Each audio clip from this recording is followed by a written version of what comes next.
It's Friday, May the 5th. Got the Demon pulled out, getting ready for the Hot Rod Power Tour 2023. This will be my first power tour ever done, so I really don't know what all to expect. So right now I've washed it and clay barred it, and I'm cleaning, polishing up this side now, cleaning everything up, getting ready to go. Got the fuel cell, still need to clean up back there, but got the fuel cell, and it have to make a couple stops to get gas, pretty regular, often, because it drinks gas. So yeah, plenty of stops at the store. Still got to clean up the inside.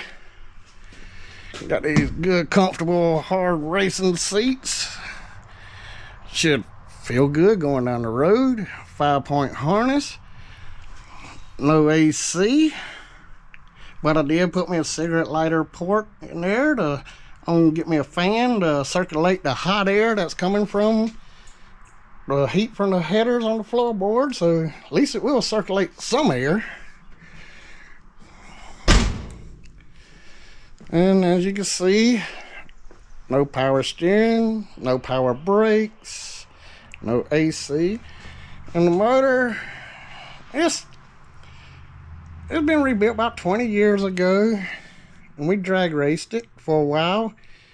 Got probably over 3,000 passes on it.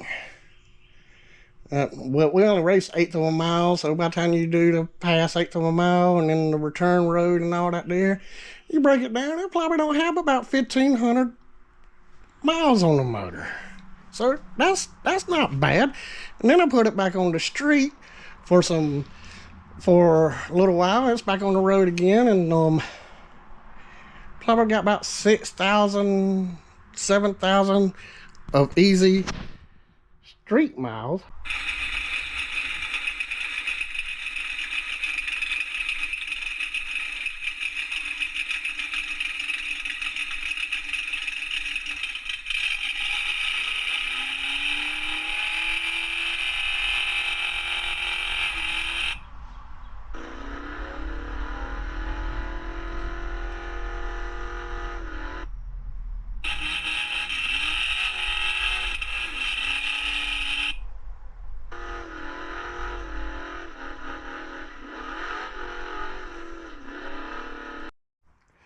They did say one of the things to do is make sure your car stay cool. So we do have a Champion Monster Core radiator, and we got the electric fans from a Volkswagen Jetta at Pull Apart, and with a little trimming and a little cutting here and there. The nice fan shroud. Feels a 26-inch radiator pretty good. Good thing about that, they're 2 speeds. You got low and high. And we did do a cruise our town last year during July, and it was about 90 degrees, and we was in stop and go traffic, and it ran about 170 degrees the whole time sitting in traffic. So I believe it might be good on the cooling system. So now just gotta get everything cleaned up and go over everything, and maybe it'll be ready. I'm thinking about taking the double pumper off and building me a vacuum secondary, because everything I've seen in Red said you do a lot of just cruising down the road and sitting in traffic. So I don't need no double pumper while we're sitting in traffic. So I might just put me a vacuum secondary on there for the trip. Maybe it'll get a little bit better gas mileage, so I won't have to stop so often at the store. But well, let me get finished cleaning up.